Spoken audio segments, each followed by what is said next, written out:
From the Detroit Free Press, it's Monday, June 14th. Here are today's top stories. Presented by Bush's Fresh Food Market. Bush's has over 4,000 Michigan products, including the freshest fruit and vegetables, meat, seafood, and baked goods. Stop by one of Bush's 16 locations for the personal service you expect from your neighborhood grocer. This is Phoebe Wall-Howard, an automotive reporter at the Detroit Free Press.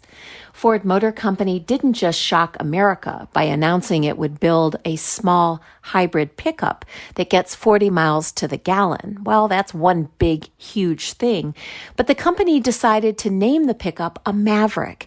And in America, that name is associated with a small sedan from the 1970s that was often nicknamed the poor man's Mustang. It was sporty and comfortable and used by people who really couldn't afford the Mustang, but they loved it nonetheless. So now, so many families say, this project is resurrecting all sorts of nostalgia.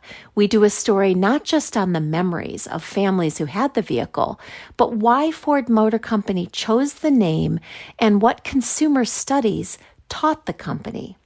Go to freep.com to see images of the classic vehicle and learn more. I'm Kirkland Crawford with the Free Press Sports Department, checking in on the Tigers. Well, sort of.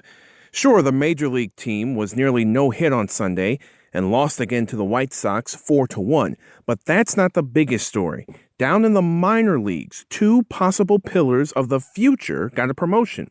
Spencer Torkelson and Dillon Dingler, the two top picks for the Tigers in last year's draft, have been playing so well in Single-A West Michigan that they've been moved up, getting the call to play in Double-A Erie on yesterday. The Double-A level is typically where the most prime prospects play, and it's where Tigers' 2019 first-round pick, Riley Green, is playing. Torkelson hit .312 with 5 home runs and 28 RBIs since the beginning of May when the minor leagues began. Dingler, a catcher, hit .287 with 8 home runs and 24 runs batted in. This is Kyla Wright from the Detroit Free Press. When COVID-19 struck the world in March 2020, hearing the story of Detroiter Skylar Herbert was especially heartbreaking. The 5-year-old was Michigan's youngest coronavirus victim at the time. Over a year later, her parents, Ebby and Lavandria, say they still feel Michiganders grieving with them over this tremendous loss. In those 5 years, she touched a lot of people, said Lavandria. They're grieving like we're grieving, so we want them to be a part of it so that we can help them as well with their grieving process. June 3rd would have been Skylar's 7th birthday, and her family, friends, and teachers reminisce on the life and impact Skylar made on them in such a short period of time. Many noted her talents, wisdom, and her smile being their fondest memories of her that'll continue to live on. For the Detroit Free Press, I'm Nora Hall. After spending their last year of high school online and being apart from their friends, seniors are closing out a stressful academic year on a high note, with outdoor proms, family gatherings, and trips. Dania Harrison, a graduate of Detroit Collegiate Academy, skipped her prom for her own celebration, put on by her mother. The gathering and send-off took place at Harrison's grandmother's house June 4.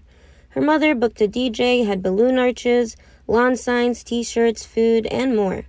They haven't had anything else due to the COVID-19 pandemic, Dania Harrison said. No homecoming, ceremonies, trips. Most of them, this is what they're looking forward to. Other Detroit high school graduates decided to attend their school's prom. Both Cass Tech and Renaissance High School's proms took place outdoors at the Riverside Marina to follow COVID-19 protocols. A graduate of Cass Tech, Savannah Skip, not only attended her prom but also took a trip with her older sister to Atlanta to celebrate that she made it through such a rough year online. What kept her going was the fact that it was her final year and the thought of going off to college and changing the world someday, she said. For more stories from the Detroit Free Press, be sure to check out freep.com. That's FREEP.com. If you're a fan and want to support our quality local journalism, subscribe. Go to freep.com/special offer.